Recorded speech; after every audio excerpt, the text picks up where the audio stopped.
नमस्कार दोस्तों, मैं doctor Buddhi Prakash Sharma, plastic surgeon, director Cosmo hair transplant and plastic surgery super speciality centre. दोस्तों, आज प्लास्टिक सर्जरी डे है। तो प्लास्टिक सर्जरी डे के दिन मैं आपको प्लास्टिक सर्जरी के बारीकियों के बारे में, प्लास्टिक सर्जरी होती क्या है इसके बारे में आपको डिटेल में बताना चाहूँगा। जब मैं एमबीबीएस कर रहा था तो प्लास्टिक सर्जरी के बारे में जब भी मैं सोचता था कि प्लास्टिक सर्जरी कोई ब्रांच है, बहुत ही कम सुनने को मिलता था। और प्लास्टिक सर्जरी के बारे में ऐसा लगता था कि ये सेलिब्रिटीज़ की ब्रांच है, या हीरो या जो मॉडलिंग करते हैं उनके लिए ये ब्रांच है, या उनका ही इसमें ट्रीटमेंट किया जाता है।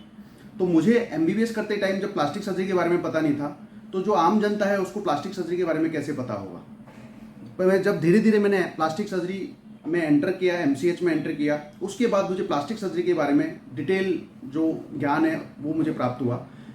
तो प्लास्टिक सर्जरी एक ऐसी ब्रांच है जो कि आम जनता के साथ जुड़ी हुई है, आम पब्लिक के साथ जुड़ी हुई है। Plastic surgery head to toe, सिर से लेके और पैर तक सारे जो अंग हैं उनसे रिलेटेड प्लास्टिक सर्जरी में कई बीमारियां हैं, जिससे कि प्लास्टिक सर्जरी की सहायता से उसमें हम आम पब्लिक का, आम जनता का, आम आदमी का जो जीवन है वो बेहतर बना सकते हैं। मैं हर पहलू को, प्लास्टिक सर्जरी के हर ब्रांच को मैं आज छूना चाहूँगा, आज आपको बताना चाहूँगा उसके बारे में।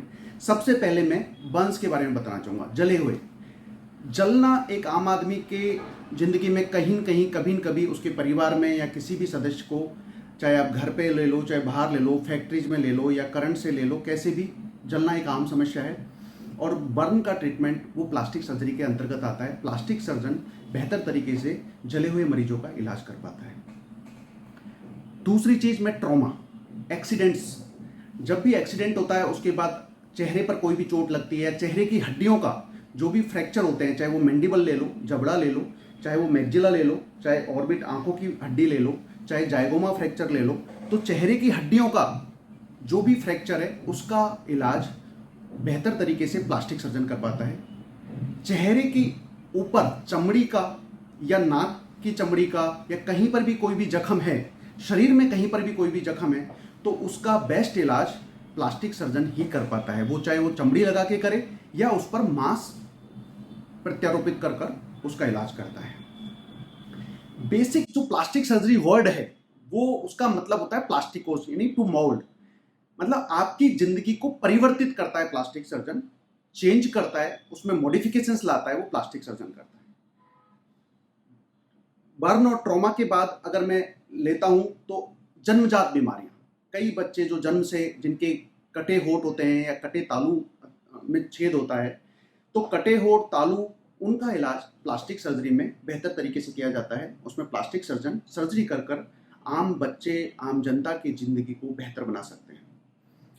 अब हम जन्मजात बीमारियों में कई बच्चों की हाथों की या पैरों की उंगलियां जुड़ी हुई आती है, तो उसमें भी प्लास्टिक सर्जरी का रोल है। प्लास्टिक सर्जन उनको अलग कर कर बेहतर तरीके से उनको फंक्शनल स्टेट में लाता है। जन्मजात बीमारियों के बाद कभी कभी जन्मजात बीमारियों में जैसे बच्चों के जो पेनिस होता है उसमें जो यूरिन का छिद्र होता है वो सिरे पर नहीं होकर थोड़ा प्रॉक्सिमली होता है, पास में होता है, तो उसमें यूरिन सीधा नहीं आता, यूरिन नीचे पैरों पे गिरता है। उसमें भी प्लास्टिक सर्जरी से हाइपोस्पेडिस जिसको बोलते हैं उसका इलाज किया जाता है। जन्मजात बीमारियों के बाद हाथ के नसों की बीमारियां, जो भी मरीज जिसमें हैंड सर्जरी आती है, जिसमें कि हम हाथ की जो नसें होती है, हाथ में 3 टाइप की नसें होती है। एक खून की नलियां होती है जो कि ब्लड सप्लाई करती है। सेकंड, संवेदना वाली नसें होती है जो कि संवेदनाएं, गर्म ठंडे का पता लगना, दर्द का पता लगना, वो देती है।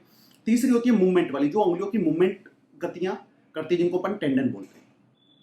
तो कोई भी वेसल, कोई भी नर्व, कोई भी टेंडन इंजरी है, वो प्लास्टिक सर्जन बेहतर तरीके से उनको रिपेयर करता है और हाथ को सजीव बनाता है, फंक्शनल बनाता है, और उसमें मरीज की जिंदगी को बेहतर बनाया जा सकता है, मरीज को एक बेहतर फंक्शनल हाथ देकर। इसके बाद मैं आना चाहूंगा कॉस्मेटिक सर्जरी पर। दोस्तों, कॉस्मेटिक सर्जरी में ऊपर से हम शुरू करें अगर बालों से, तो गंजेपन का इलाज प्लास्टिक सर्जन एक बहुत ही अच्छे तरीके से हेयर ट्रांसप्लांट के द्वारा करता है। हेयर ट्रांसप्लांट में हम सिर के पीछे से बाल लेके और आगे इम्प्लांट करते हैं जहाँ पर गंजापन होता है। ये हेरिडिटी, जो जेनेटिक्स बाल्डनेस होती है, उसमें हम हेयर ट्रांसप्लांट करते हैं। उसके बाद अगर हम नाक की सर्जरी, नाक की कई लोगों की चोट की वजह से डिफॉर्मिटी हो जाती है या जन्मजात टेढ़ापन होता है, तो उसमें हम राइनोप्लास्टी कर कर नाक को बेहतर बना सकते हैं। उसके बाद चेहरे की झुर्रियाँ हो गई, चेहरे पर अगर बहुत सारे फोल्ड आ रखे हैं उनमें बोटॉक्स, फिलर या बहुत सारे फैट ग्राफ्ट हो गए, डर्मा एब्रेजन हो गए, बहुत सारी चीज़ें हैं जिसमें कि हम प्लास्टिक सर्जरी से खूबसूरत बना सकते हैं। प्लास्टिक सर्जरी से कईयों के मुहासों से जो निशान होते हैं उनको लेज़र टेक्निक होती है, कई लेज़र होते हैं, उनसे हम बेहतर बना सकते हैं। कई अनचाहे बाल आ जाते हैं चेहरे पर, उनको हम लेज़र हेयर रिमूवल के द्वारा हम उनको हटाने का काम करते हैं।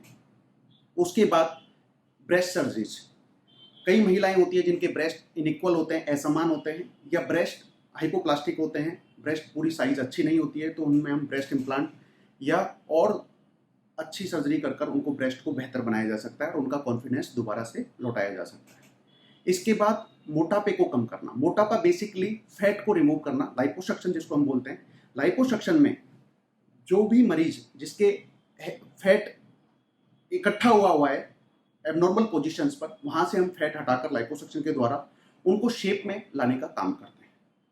तो उससे जो भी ओबीज पेशेंट हैं उनका कॉन्फिडेंस बिल्डअप होता है। उसके बाद कॉस्मेटिक सर्जरी में बहुत सारी चीज़ें हैं, जैसे कि जन्नांगों की सर्जरी है, जिसमें कई लोगों को जन्नांगों की प्रॉब्लम होती है, उनको हम जन्नांगों को भी बेहतर बनाने का काम करते हैं। तो बेसिक मेरा आज प्लास्टिक सर्जरी डे पर ये सारी चीज़ें बताने का केवल एक ही उद्देश्य है कि आम पब्लिक, आम जनता जिसका मेडिकल फील्ड से सरोकार नहीं होता है, उनको प्लास्टिक सर्जरी की बारीकियों के बारे में, प्लास्टिक सर्जन क्या क्या कर सकता है उसके बारे में बताना मेरा इस प्लास्टिक सर्जरी डे पर उद्देश्य होता है। एक फील्ड में मिस कर गया था, वो है cancer surgery. Cancer surgery plastic surgery के बिना अधूरी है। कैंसर सर्जरी में जो कैंसर सर्जन होता है वो जबड़ा निकाल देता है या जीभ का पार्ट निकाल देता है, या कहीं पर भी कैंसर होता है उस पार्ट को वो एक्सरसाइज करके हटा देते हैं। उसके बाद उस पार्ट को रिकंस्ट्रक्ट करना वो प्लास्टिक सर्जन का काम है। रिकंस्ट्रक्ट कैसे करते हैं? या तो हम लोकल टिश्यू से, फ्लैप जिसको बोलते हैं, वो फ्लैप सर्जरी कर उसको रिकंस्ट्रक्ट करते हैं, या किसी दूसरे पार्ट से, चाहे पैर से लेके हड्डी लेके और उसको यहाँ की वेसल से हम जोड़ते हैं, जिसको हम माइक्रोवेस्कुलर सर्जरी करते हैं, उससे हम एनास्टोमोसिस करके और उसको रिकंस्ट्रक्ट करते हैं, या फिर थाई से या फिर हाथ से मांस लेकर हम जीभ बनाने का काम करते हैं। तो बेसिकली ऑन्को सर्जरी के बाद जो रिकंस्ट्रक्शन का काम है वो प्लास्टिक सर्जन का काम है। तो प्लास्टिक सर्जरी का ऑन्को सर्जरी में बहुत बड़ा योगदान है। Last, hand replantation, microvascular surgery, जिसमें कि कटे हुए हाथ आते हैं, उनको अगर 4 से 6 घंटे के अंदर अंदर आप सही प्रिजर्व कर प्लास्टिक सर्जन के पास ले आते हो, तो वो उसको जोड़ने की बहुत कोशिश करता है, उसको जोड़ सकता है, जिसमें कि वेसल्स, जो माइक्रो वेसल्स हैं, उनको एनास्टोमोसिस करते हैं, नर्व्स को एनास्टोमोसिस करते हैं, टेंडन्स को एनास्टोमोसिस करते हैं। बट उसमें सावधानी यही रखनी होती है कि जो भी हाथ कटता है, जो भी अंग कटता है, उसको अच्छी तरीके से वॉश कर पॉलीथीन के अंदर बंद करके और उसको आइस बॉक्स के अंदर प्रिजर्व करके लाया जाता है।